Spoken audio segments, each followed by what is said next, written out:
సాధు గారు కేదార్నాథ్ క్షేత్రాధిపతి జగద్గురు భాగ్యనగర్ నివాసి వారు వారి సందేశము వినవించాలని మేము కోరుకుంటున్నాము. దయచేసి ఎక్కువ సమయం తీసుకోవద్దు, చాలా మంది ఆకలి ఉంటున్నారు. స్వామీజీ గారు మమ్మల్ని క్షమించాలా, కొద్ది సమయంలో మీరు సభ కార్యక్రమాన్ని ముగించాలని కోరుకుంటున్నాను.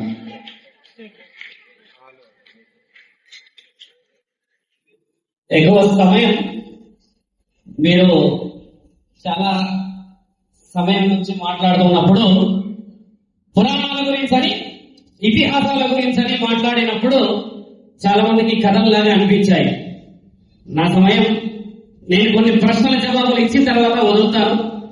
ధర్మాన్ని కాపాడడానికి అవకాశం ఇచ్చిన నా తండ్రి పరమశివుడు ఒకసారి సాధువులు ఏమి చేయగలుగుతారో మీ అందరికీ అర్థం. చాలా సేపటి నుంచి చాలా మంది మాట్లాడుతూ వస్తున్నారు మా ధర్మం చాలా గొప్పదని. ఎలా గొప్పదయ్యిందమ్మా మా ధర్మం?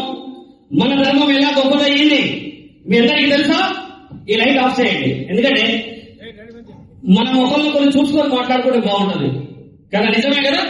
భావాలు లేకుండా మాట్లాడుతూ ఉంటే ఇది సభ ఎలా అవుతుంది? మరి మీరందరూ ఈరోజు ఆర్ఎస్ఎస్ వాళ్ళు చేస్తున్న 100 సంవత్సరాలని పూర్తి చేసుకున్న ఒక తరుణం గురించి భోజనాలు అని ఇక్కడ ఉన్న మహానీయుడు మాట్లాడుతూ ఉన్నాడు.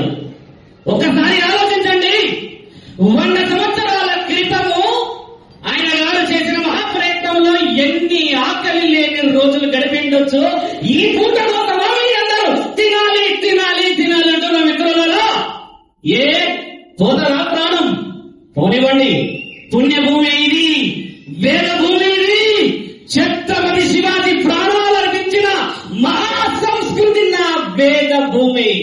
ఈ ప్రాణం గురించా ఆకలి అంటున్నాడు ఈయన గారు.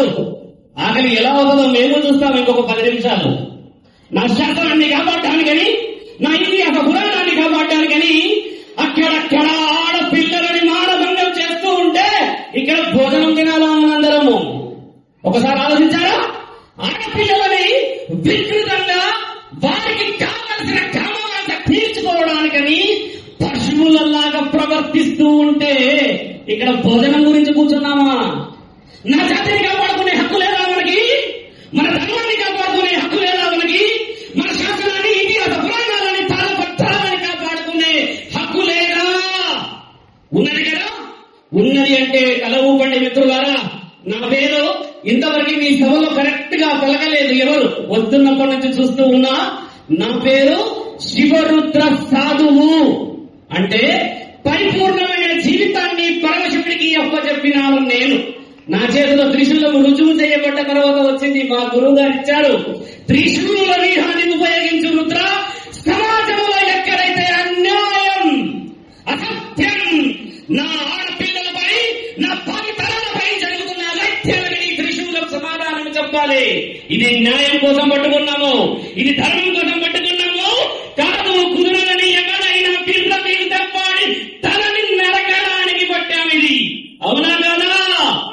పరమశివుడి అంతటి వాడే ఆయుధాన్ని పట్టుకుని కూర్చుంటూ ఉంటే, దేవాది దేవతలే ఆయుధాలను పట్టుకుంటూ ఉంటే మనమెంత, మానవ శరీరాలెంత, ఏ సమయంలో ఊపిరి ఆగిపోతుందో తెలీదు. ఈ నీటి బుడగకి ఊపిరి ఆగిపోవడానికి ఒక సమయమే నిర్ధరించలేడు పరమాత్ముడు.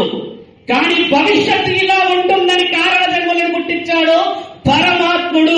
ఒప్పుకుంటారా? ఎన్నో సంవత్సరాల క్రితం మాట. ఛత్రపతి శివాజీ మీ అందరికీ తెలిసిందేగా, శంభాజీ గారు మీ అందరికీ తెలిసిందే కదా. వాళ్ళు పుట్టక ముందు ప్రపంచం ఎలా ఉందో ఒక మాట చెబుతాను. వాళ్ళు పుట్టక ముందంతా అధర్మం, అన్యాయం, పైశాచికత్వం, నీవెంత గొప్పవాడివి, నేనెంత గొప్పవాడిని అని చెప్పుకోవడం. ఛత్రపతి శివాజీ పుట్టి దేశాన్ని కాపాడలేడా? కాపాడాడు కదా. ఎలా కాపాడాడు? ఛత్రపతి శివాజీ ఎలా కాపాడాడు దేశాన్ని?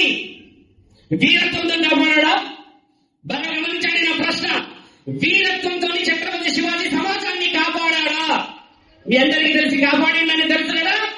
ఒక్క మాట ఆలోచించండి. ఛత్రపతి శివాజీని ఎవరు కాపాడారు? ఆయన మనందరినీ కాపాడాడు.